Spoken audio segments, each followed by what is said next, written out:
That video was one of my best ones on Instagram. Yeah, it's got like almost 3 million views now. I like that video. That's sick. And the guy's cool. And then he brings me to this bathtub, and I'm like, I guess this is my pool test, but that's like where he does his ceremonies. You sit in the water, and and then I was like, hey, can I have something to drink? And then I was really expecting water, right?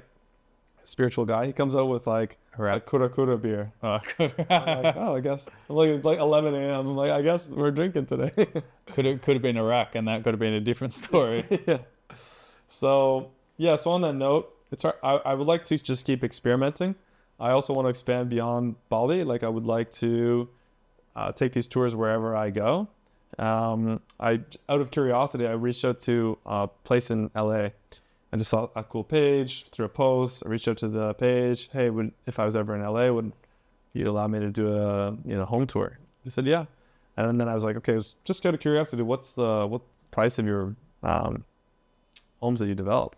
The guy says, I only develop about 2 properties per year, but the minimum price tag on these properties is 25 million USD. And I was like, wow, that's cool.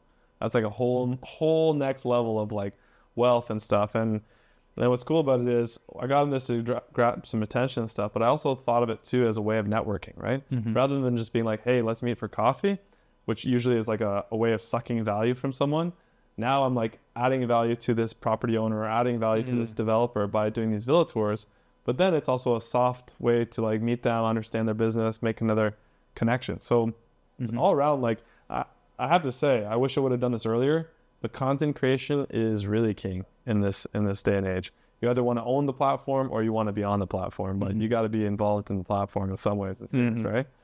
So that means that you wouldn't charge them, right? You would, at your expense, go over there to network. Is that your kind of vision? Yeah, I mean, initially at least, like everything starts with doing it for free first. As I do 20 or 30, 25 million villa tours, and they're getting like $1 million villa tours, and they're getting like millions of views, then there's inbound traffic of people saying, hey, come do my place. And then at that point, you've got some negotiation leverage saying, I love to come. My time is worth some money.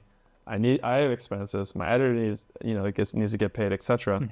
Would you be willing to pay me a little bit, or at least cover my costs? So then it's maybe you get your costs covered. And then eventually, I think it's like your platform's so big that you either say, I want a percentage if this place sells, or $5,000 to come to New York to tour your place. But yeah, it's all in stages. And I think people need to like take that. Anytime you do entrepreneurial ventures, if you want to be the guy or girl or whatever you want to call yourselves, making the big money, then ultimately it always starts for free. Like Elon Musk made so much money on PayPal because he worked so hard for free initially, right?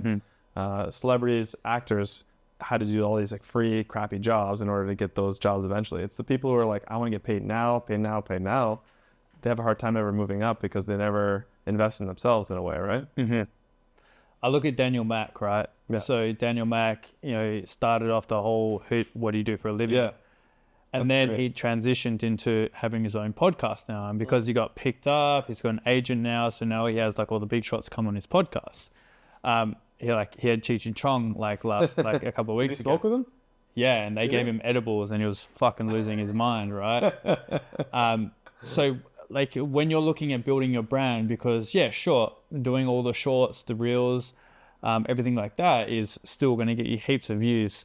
But to extend and build your brand, have you thought about, I know you talked about before about the podcast. Yeah. But have you thought about, doing more kind of vlogging stuff or doing actual long form walkthroughs? Yeah. And doing that type of thing to build onto your brand? Completely, yes.